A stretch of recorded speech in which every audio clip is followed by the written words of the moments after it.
a disaster just waiting to happen. At some point in these shows, I'm gonna get like a place to just be.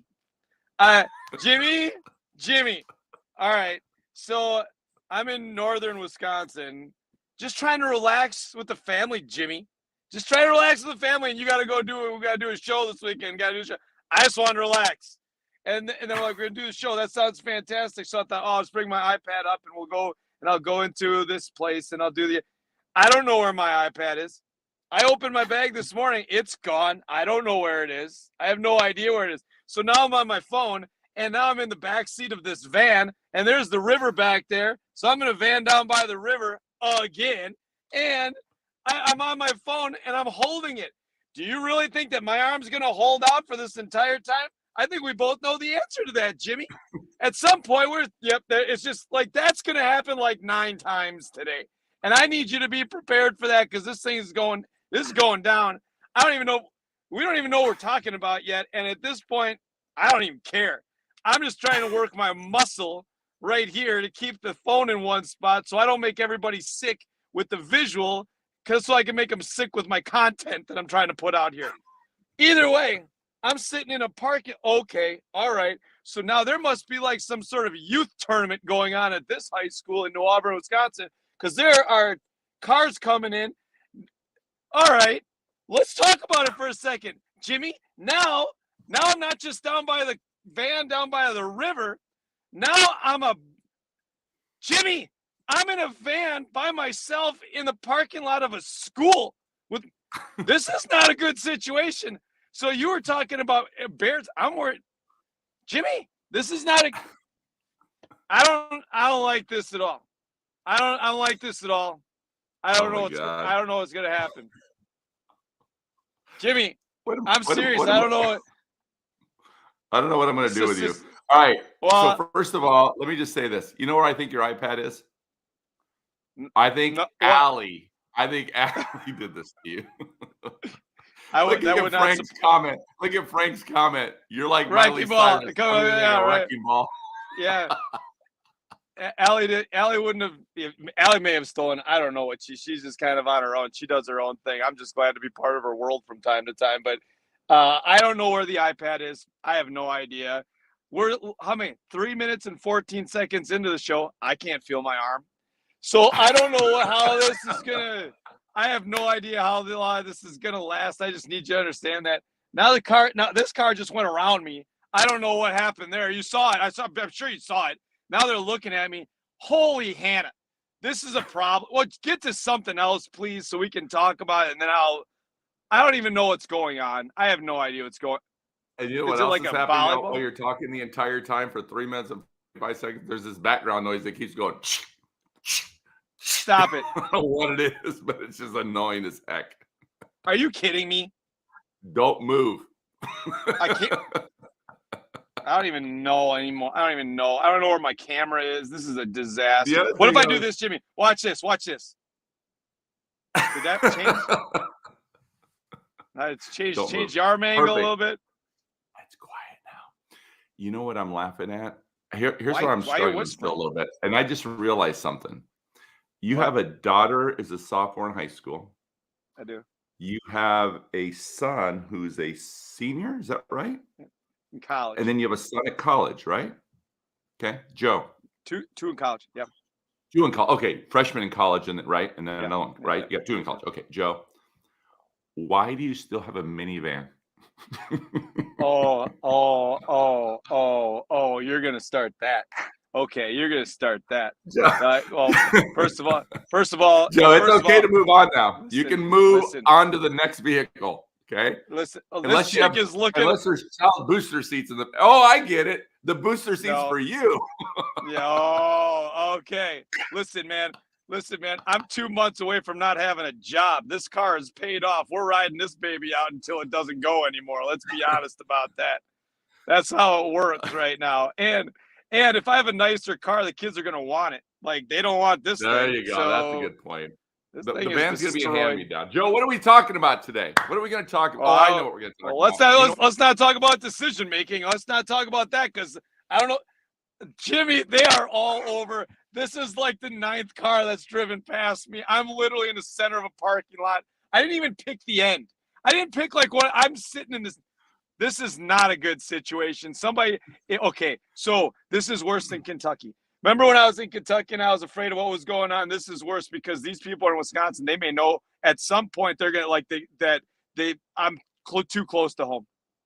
I'm too close to home, and they're gonna wonder why I'm sitting in a car in a school parking lot by myself in the back seat. This is not a good situation at all. In the back, I'm in the back seat. I'm in the back seat. I don't like this at all. God, I don't. This does not end well. This does not end well.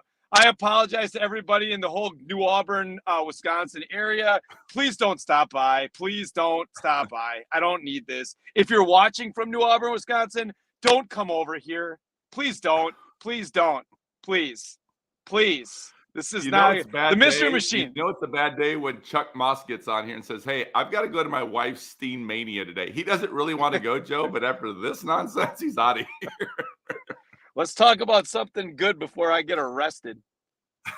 Oh, oh my God, that's the 7th car that just looked at me like I'm 9. What is going on? Start talking about something else. I may have to leave. I'm not even joking. I may have to leave. If this parking lot fills up, I might have to just say, I got to drive back. I don't know what I'm in. Go talk about something else, please. We got to go. We got to go because we're not going to be able to be on the whole time because I'm going to have to drive out of here at a high rate of speed. Let's go. Hey, can we talk about? So here's the thing. Let's talk about this. What we model is what we get. I'm parked sideways in a parking lot. If anybody saw this and took a picture and then I ever got after somebody for not parking in the right spot in a parking lot, I would have nothing to say at all.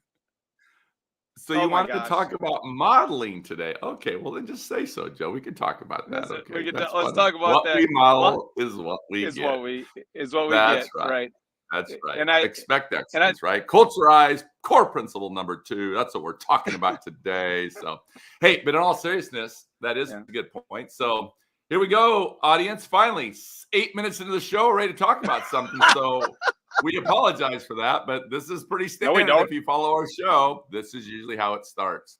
We got a little bit of a rant, and my favorite part is always Jimmy.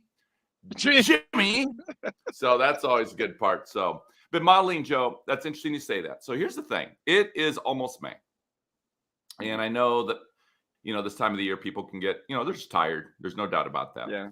But there is something that there's this common theme that I keep noticing here. And I don't know if it's because it's the time of the year. I don't know if it's just because just where we're at as a profession. But I do get concerned a little bit about this. And that is, I was just reflecting the other day on myself, right? Because, it's funny when you think back to when you were a kid. Right? When you think back to when you were in elementary school and middle school and high school, and Joe, I know you and I share similar stories in that way, right? We weren't the best students, struggled with our behavior. I mean, look at us right now. I mean, we're still struggling with our behavior in terms of, it's like neither one of us have taken our medication today, right? It's like squirrel, right? We're all over the place, right? So part of it is, it's this idea again is, I do think that in this moment of modeling, I do worry that sometimes as adults that we do forget what it's like to be a kid in school. Yeah. Right. It's like we forget the challenges that a lot of our kids are coming to school with. We forget we don't know their stories sometimes. We get frustrated. And I know why it is. I do. I believe it's because, teachers and administrators, they care about kids. They want them to be successful. They want the day to go well. They want them to have a good experience, all these things. But I do think that we sometimes forget what it's like to be a kid. And when you say the modeling component, it's just a reminder to us to constantly be looking at our own behavior as adults. And yes, we should have very high expectations for all of our students. And we should have high expectations as administrators for our teachers. Not necessarily the same expectations, but they should be high expectations.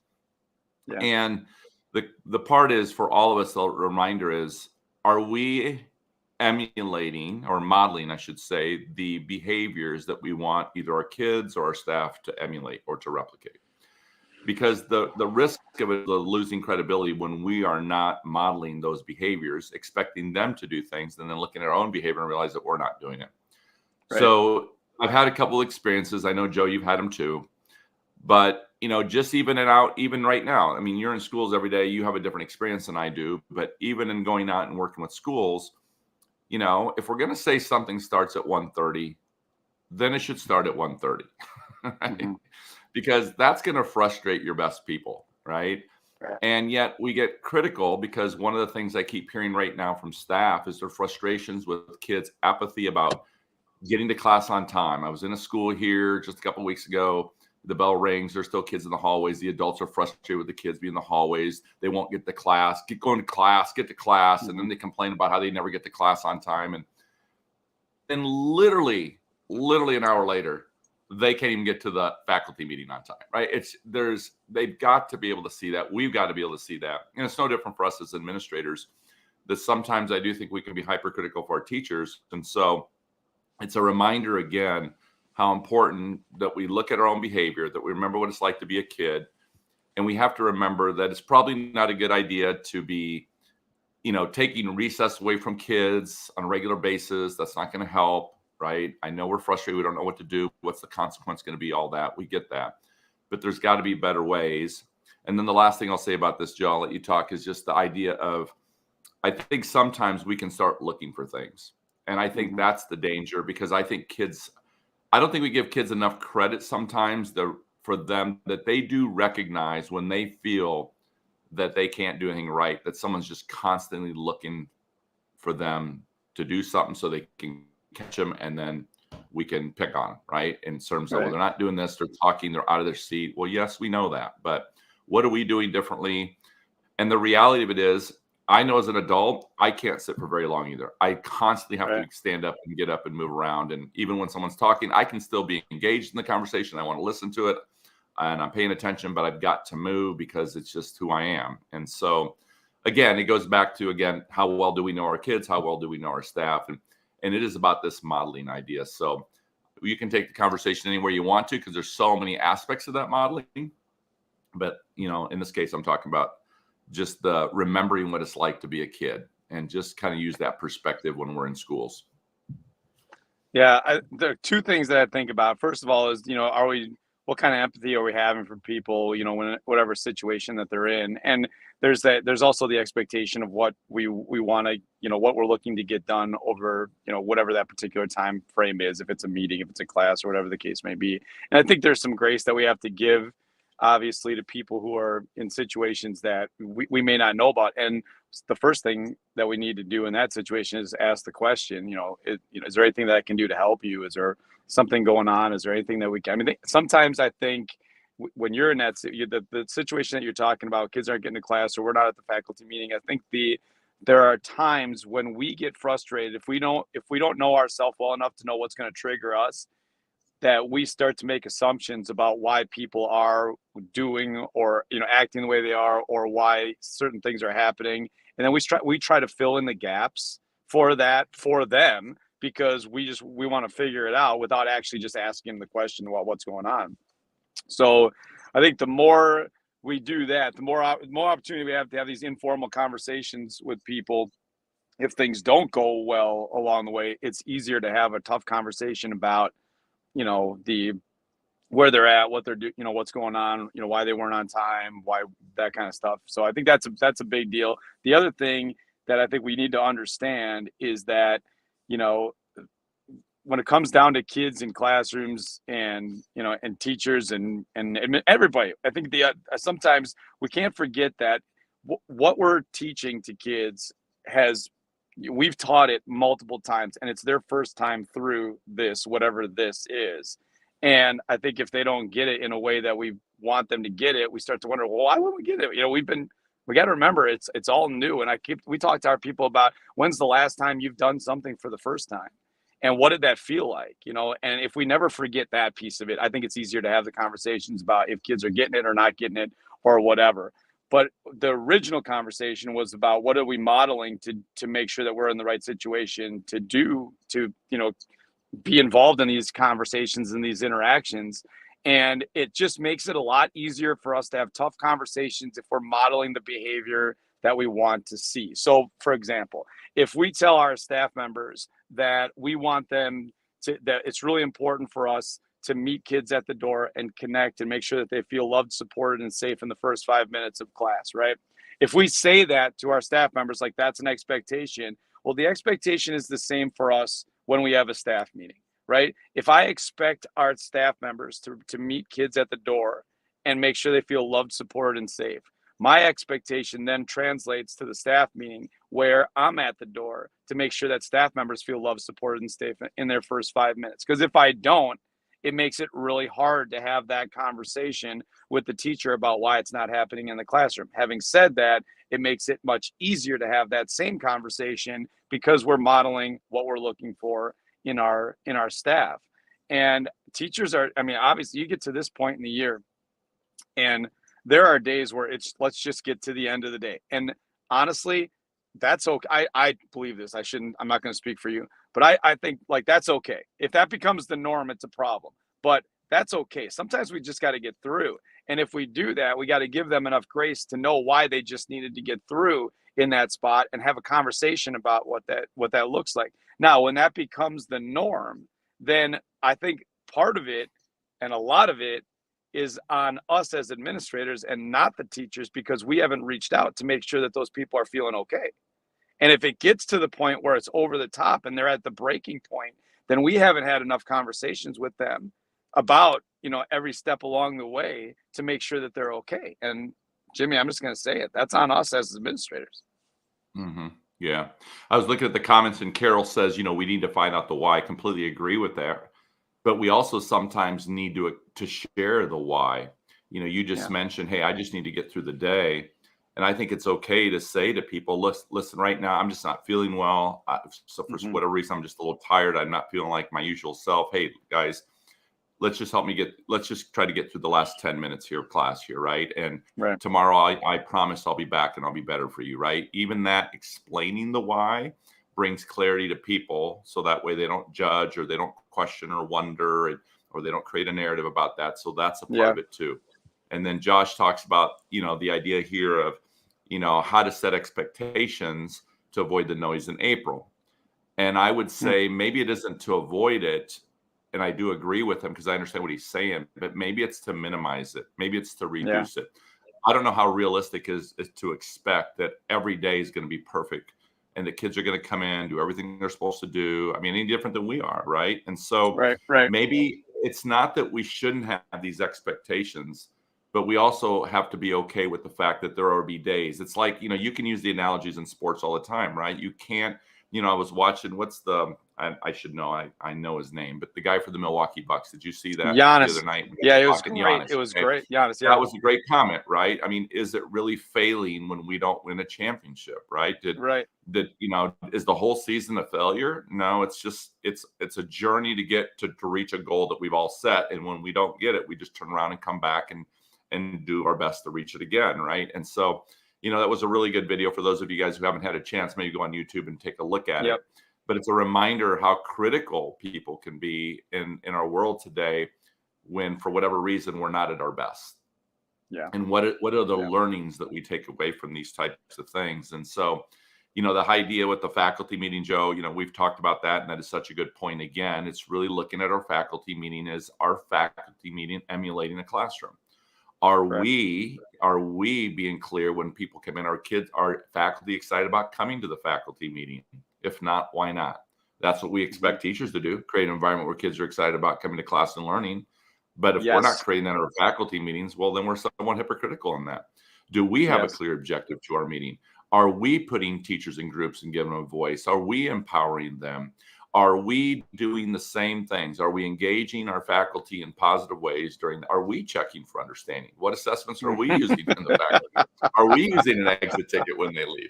I mean, it's so funny, right? It's like we forget these things. True. But that's a meeting. That's true. A meeting. It's true. It's our classroom, though. I agree. Classroom, right? And I know agree. that. And again, I am not being critical over people. I did that for years, but I also know at some point I started understanding, oh my God, I'm really hypocritical there, right?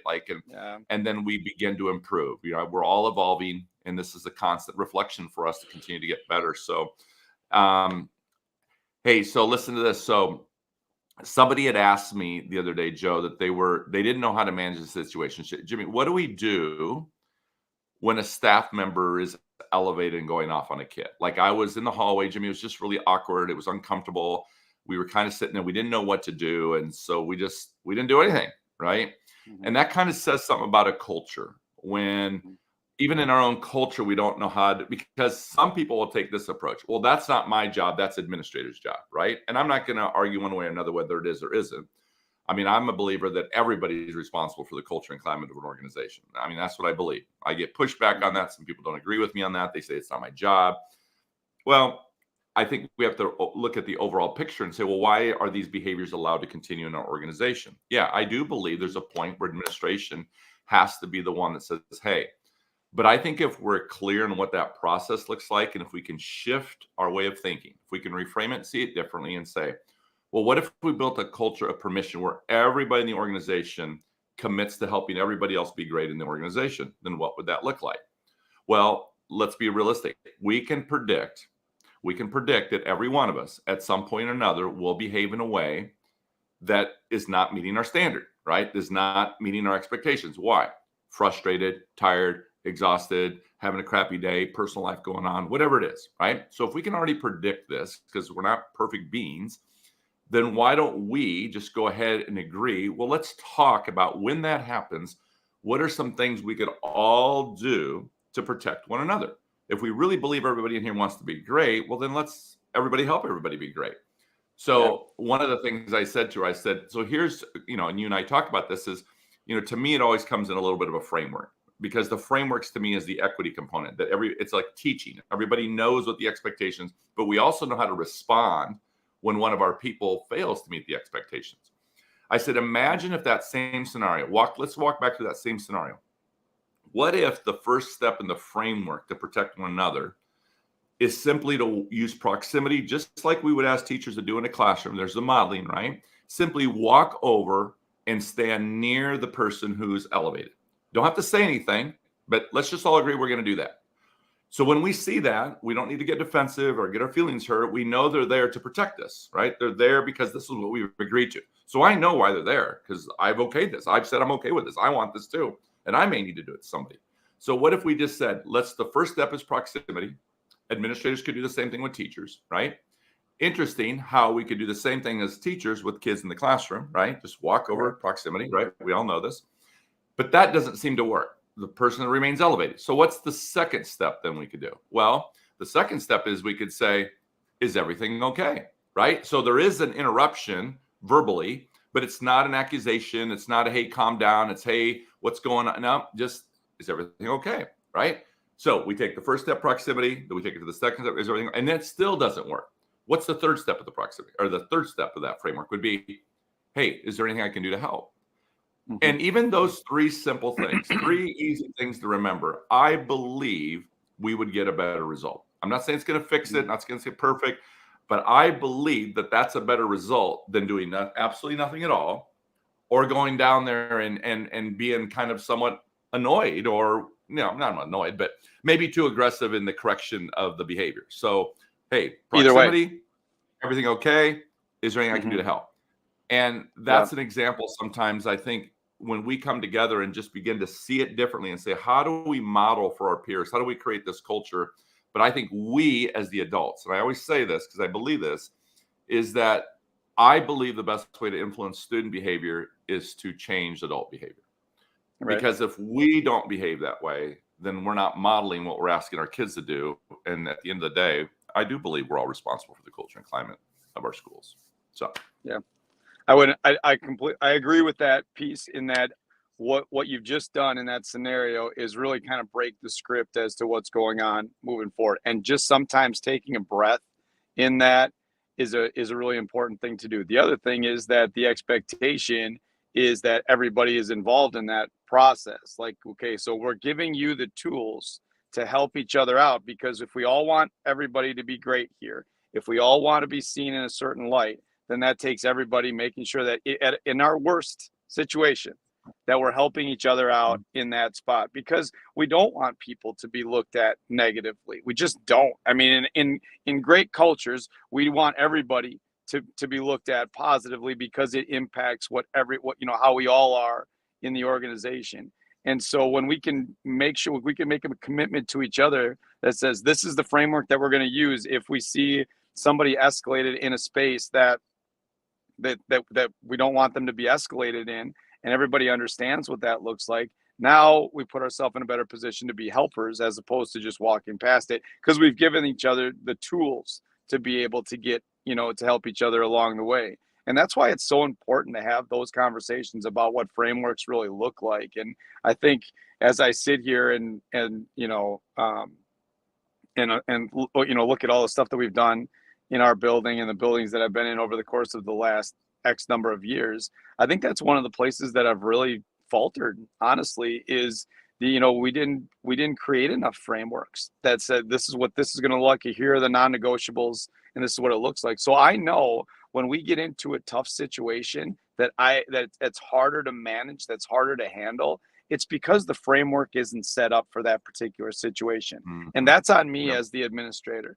And so as we get, further along and I see where things are better than they're not in the organization, almost always it has to do with, is there a framework set up that gives you a clear expectation of how that's supposed to be handled?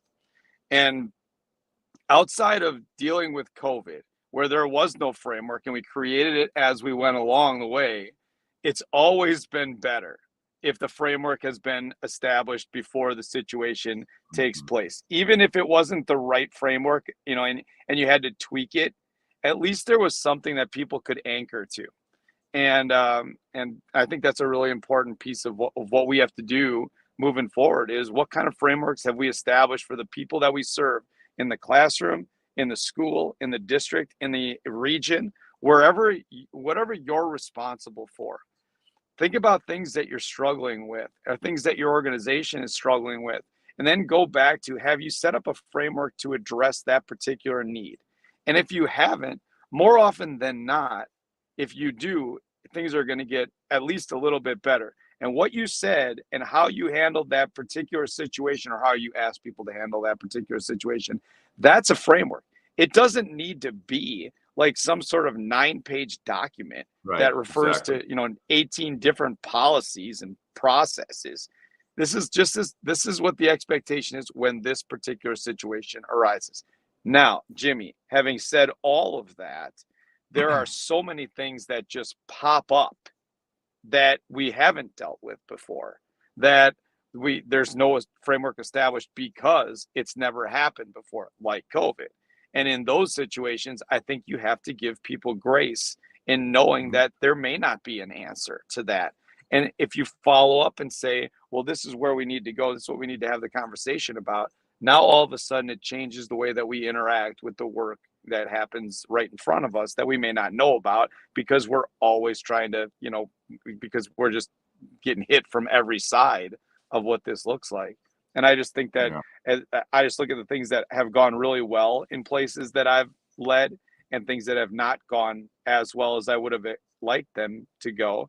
And almost every time it's because we haven't set up a clear expectation of what it's supposed to look like. And again, that's on me. That's my thing. That is not a teacher problem. That is not a principal problem if I'm a superintendent. That is not a board problem. That is not a staff problem. It's mine. That's mine, because I haven't set it up that way. And I got to be real honest about that.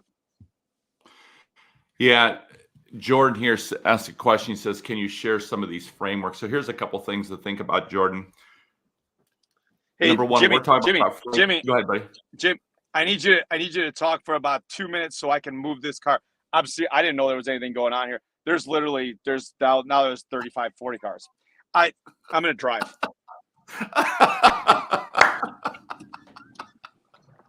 I'm talking, John. Don't worry. Hey, Jordan. I can't believe this is happening. Joe is a mess. This is the best. Oh, there you go. I'm a rhyme. I'm a poet. Don't even know it. Jordan, going back, trying to stay focused here. Here's how I want you to think about it. To me, when we're talking about frameworks, we're talking about like protocols, right, that you can establish. One of the best ways to do that, in my opinion, is that you bring a group of people together, right? And so I want you to visualize it this way. Let's say you want to establish a meeting program.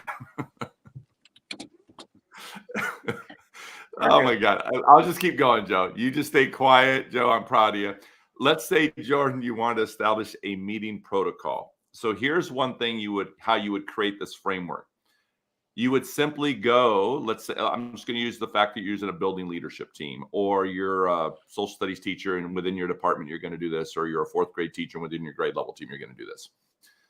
If I was going to do something with a meeting, I might sit down with people and say, hey, listen, if we were going to have a meeting that you look forward to coming to, if we were going to create a meeting protocol that when you walk away from the meeting, you're like, this would be really good if we did this in our meeting, right? Or when I think of a really effective meeting that I participated in, it always has this component to it, right? So if I went around the room and asked everybody to kind of create, to share their one thing, then we would have like this menu of ideas that people had shared. Then as a group, we would then establish of these things that have been mentioned, what are the things that we all agree on that we would then say, yes, that would be something important, right? So let's say somebody says, when I come to a meeting, I really like the fact I just want to use that an opportunity to connect with people. I'm kind of isolated. It's good just to come and get to know my teammates a little bit better. We say, oh, great. Well, let's kind of include that as part of our first step of our framework. So let's say our first step of our framework is we're going to build community, or we're going to make connections. That would be your first part of the framework. And then we say, well, I don't want to go to a meeting and not know why I'm going to the meeting, right? We got to be clear. Why are we meeting? Okay, so let's make sure every meeting starts with a connection. Let's next meeting, make sure it's clear to why we're meeting. So what's the objective? What's the goal? What's the purpose of the meeting? And then you would just go down the line like that, and you would establish a framework. Those are the best frameworks because you're creating them and building them with your team. So that's one way to think about it, Jordan. But there are all sorts of frameworks that we're talking about. You can have a framework for how do you give people a voice. We can have a framework how we run a meeting. We can have a framework how we delegate responsibilities. We actually had that in a previous show that we talked about, Joe and I. We can have a framework. How do you have a conversation with someone who's underperforming and not doing their job? What does that look like? Frameworks protect us because they allow us to bring the best versions of ourselves to those situations. Now, I hesitate to say this a little bit, Jordan, but if you want to reach out to me, I can share some other ones that I can, give you if you want to, reach out to me on DM or whatever.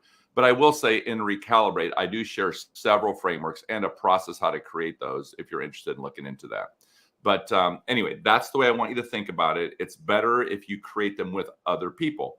So, and the last thing I'll say is, Jordan, imagine a classroom teacher who is going to, over the summer, start their career or get their classroom ready. And they're over the summer in the school, like we know all of our teachers have to do during the summer, right, to get ready for the school year. And they're in there saying, well, I know it's important that I create clear classroom expectations. So the teacher starts to write these expectations out, and they got this pretty sign. They put it up on the wall. It says classroom rules or classroom expectations. I don't like rules, so I would say classroom agreements. And then these are the things they expect their students, right? To be kind to their peers, to, make sure they're listening when someone else is talking, et cetera, et cetera, et cetera. That's good because it helps kids understand what the expectations are. But in my opinion, you know what would be better, Jordan? If we just sat down with students and said, hey, you're in this classroom. What's one thing, student A, B, C, D, E, F, G, H, that would help you feel like you feel safe in class, or that you would be better prepared for class and be in a good state of mind for learning? What would you need for that to happen? And kid says, well, it would be nice if I just had something to eat. I mean, this, I like to eat, right? Okay, so one of our things was we allow that to happen, and then we establish what the protocols are for that. What are we allowing to eat? Those types of things. So, Jordan, the idea is that we're giving people a voice in that. That, in my opinion, is going to give you a much better result because, well, just like you want a voice in a process or some established rule or whatever, so do I, and so do the kids. And I believe that allows people to be more invested, and therefore I believe you'll get a better result. So hopefully that helps, Jordan. Thanks for the question. We appreciate it. Joe, we are getting to the end. Joe, first of all, let me just say this. I am really proud of you.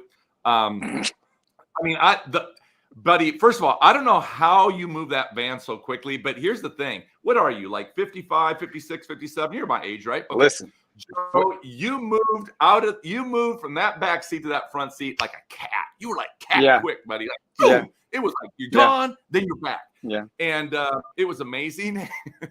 And I'm just glad you're out of the back seat of the van. I'm glad you're back in the front seat. I was a little worried there for a second, but you have managed to go. You have managed to show. And buddy, you did all right. You never dropped the phone. You didn't get arrested. You didn't get arrested. I mean, that's the bar. You got to look at the positives. That's the bar. You got to look at the positives, buddy. So we've established that I didn't get arrested, I didn't get eaten by a bear, and it gave you a chance to promote your book. All right, so here's what we're gonna do. Thinking, moving forward. I knew that was coming. I knew that was coming. Joe, listen.